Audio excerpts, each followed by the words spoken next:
All right, ladies and gents, we are going to look at some questions, or I'm going to give you some answers of why they might not have prints on the outside of that gun.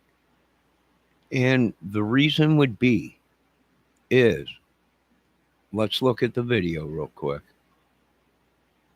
Now, Cash Patel and them said they do have prints, hand prints, palm prints. They have DNA on the towel and all that, but there's a good chance that they don't have prints on the gun. The reason is, let's watch this.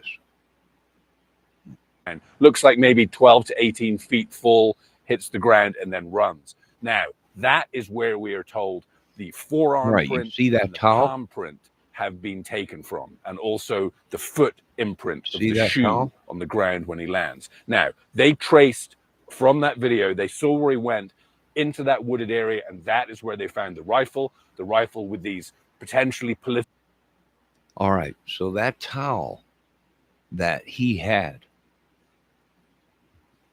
possibly without him even realizing, was helping him.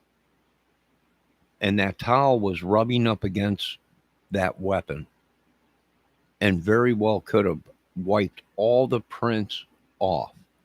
Our only hope is that they take the weapon apart. ATF has the weapon. Hopefully, they take the weapon apart and they might get prints on him when he had to put that gun together. There might be prints on areas that we can't see that is outside the gun. So if they do their jobs right and they break that gun down, hopefully they have gloves on.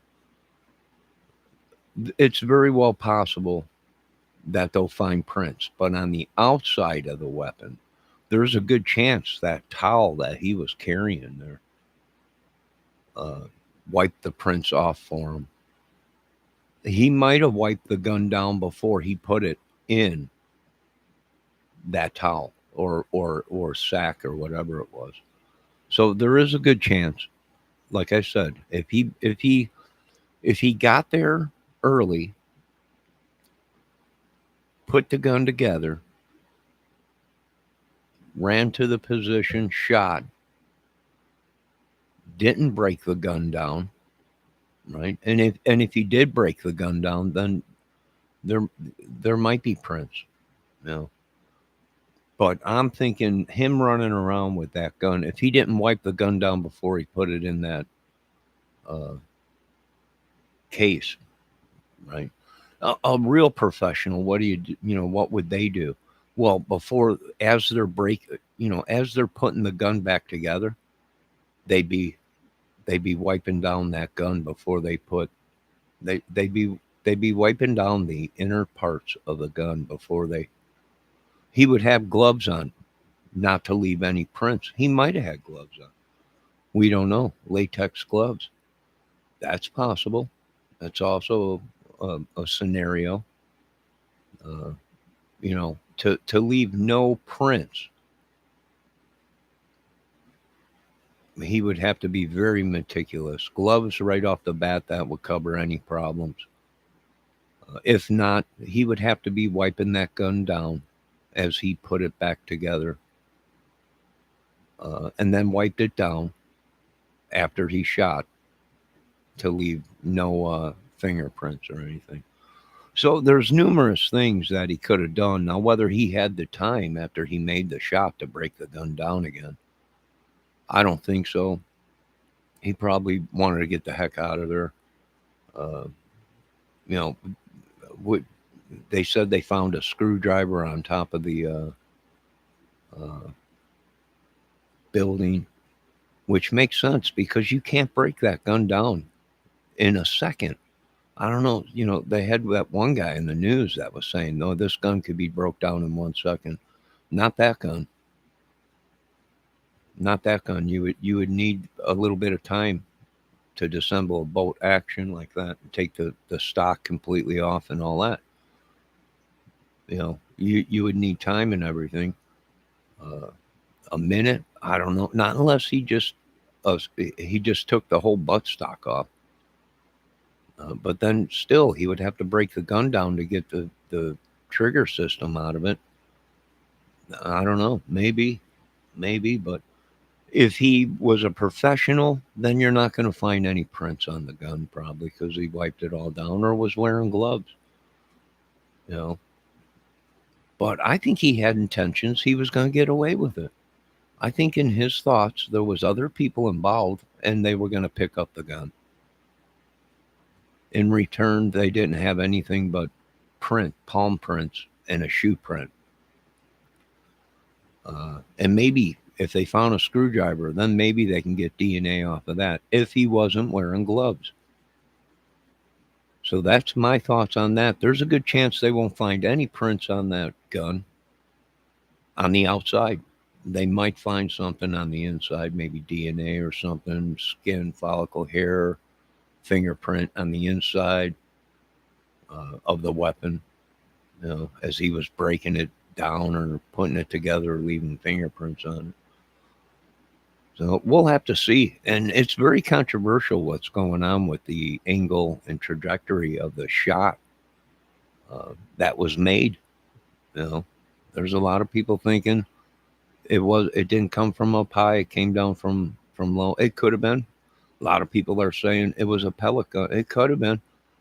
The pellet gun or something. There could have been two shooters. I'm not going to say it's not possible.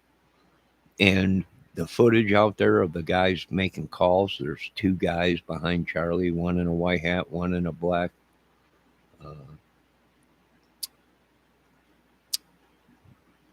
t-shirt, dressed all in black.